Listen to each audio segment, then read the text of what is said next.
Now, what was your take on the New Jack Swing period?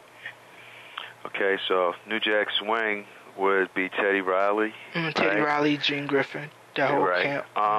That was a beautiful part. That was good. I got to meet Teddy Riley, who, when I first met Teddy Riley, he couldn't even read, and I said, this guy's a genius because of his musical stuff. I said he was like a self-taught kid from Harlem who Gene Griffin, took under his wing. And I was impressed with the type of music because it was different. We never heard anything like that before. And it was kind of like hip-hop and R&B kind of mix. So it was real cool. And I got to do a lot of stuff with Teddy Riley. I did Guy for him, which is one of his biggest groups, I think, to this day. And it got into that whole New Jack Swing era. Now, didn't you direct some videos for Belle Biv DeVoe? Yeah, I did them all. In the beginning anyway. Okay, from the Poison period. Yeah. All right, now which I think is their best period, that first album, Yeah, definitely. That was their best album. It was crossoverable. They still had the R&B fans loving them from the days of New Edition. And also you had the pop fans crossing over because still today, in '07, you got people in like Lawrence, Kansas, probably Kalamazoo, Michigan, singing Poison. You're absolutely right. Well, the thing with Belle Biv DeVoe is I was a big New Edition fan. And this is a true story. It's kind of funny and stuff. Hiram Hicks, who was the manager of the group at the time, called me up because I had made a little bit of a name for myself as far as hip-hop was concerned. I'd done a lot of hip-hop videos. By then I had done Public Enemy, Big Daddy Kane. I did Third Base. And I was almost like the king of the hip-hop videos. I hadn't done that many R&B videos, though, at that time. So Hiram called me up and told me he wanted me to meet this group that he was managing, and he just said they were called Belle Biv DeVoe. Well, I didn't know that they were some of the members of New Edition. So I went to MCA. I was living in New York at the time and met with the group, and then, of course, when I saw them, I realized who they were. But the funny thing is when I first went into the room where they were all sitting, they were all watching Bobby Brown videos. And Bobby was the first guy to leave the group, and he had a big success with My Prerogative and all that stuff, Don't Be Cruel. So he was like kind of huge. And these guys, they looked nervous. I remember Michael Bivins was kind of biting his nails, and they were just looking at this little TV set and watching all these Bobby Brown videos. Now I came in the room and I was kind of like, I would say a little arrogant back then. Not that I was arrogant towards the guys, but I was like kind of like a hip-hop guy, and I was like, well, what is this? This is not really hip-hop. This is some R&B stuff with a little bit of hip-hop in it. And I started like listening to the guys, and they played me the music. Now, when I heard the music, they played me Poison, and they actually played me another track called Do Me. And I was like very impressed. I said I liked it, and I liked the way the little hip hop thing was going on. And then I told me and Michael Biv, we just hit it off really well. I said, where do you want to shoot this? And he said, well, I see us in a park and at a playground and stuff like that. And then he said, man, I want to do my rap on a basketball court. And I said, well, why don't you do your rap on top of the rim? And he was like, man, I like this cat. He's thinking out of the box. And we just vibed at that point.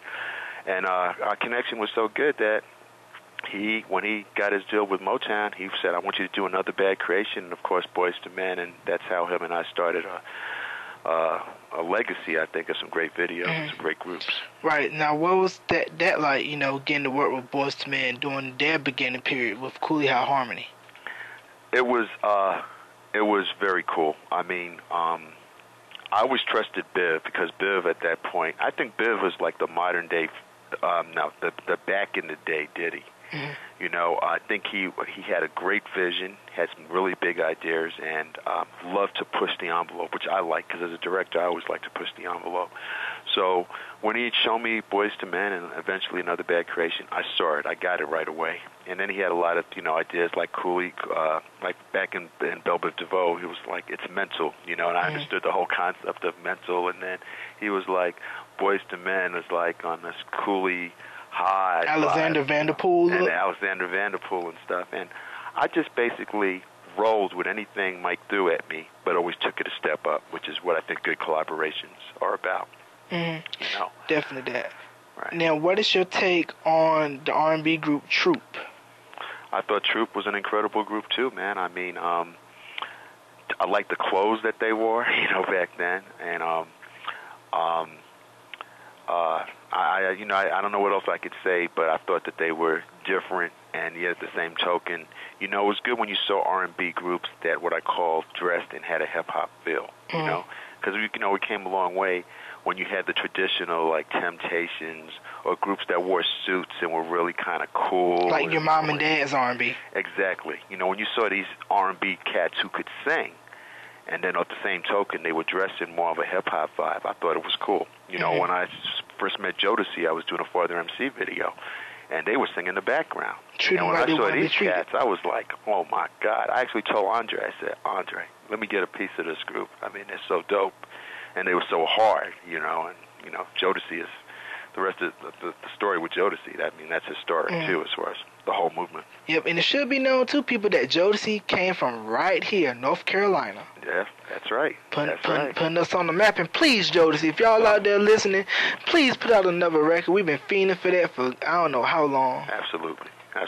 KC is a really good friend of mine, and I always thought he should be a solo artist because I did If You Think You're Lonely Now, which was off of the Jason's Lyrics soundtrack. Jason Lyrics.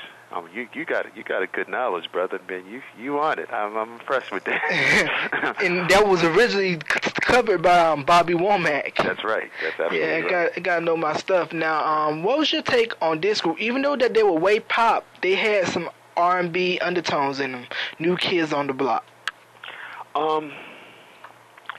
To be really honest, I never really felt strongly about New Kids on the Block. And I think the reason is because when something is so hype and there's so much stuff around it, and how can I best explain this to you without, I'm not trying to diss anybody. When I see a guy like Eminem, to me, he's white, but he's the real deal. I don't think anybody can really mess with that cat. He's really talented. When I was doing third base back in the day as hip-hop artists, I thought that they were real cool. They kept their own identity, but they were still really cool. When I see a white group that kind of tries to play the black card like, we're white, but we just happen to be doing all this black stuff, and it doesn't seem like it's real genuine, which is what I thought about New Kids on the Block. I thought the only thing black about them was Maurice.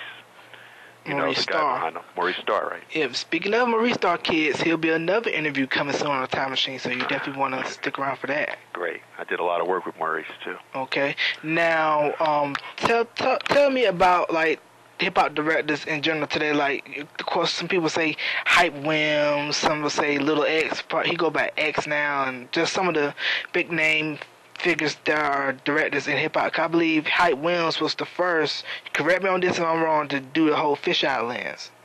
No, I actually was the first to do the fisheye lens. But to give credit, first of all, Hype Williams came from my camp. He was like an understudy for me, and he did a lot of work with me, and he is an extremely talented brother.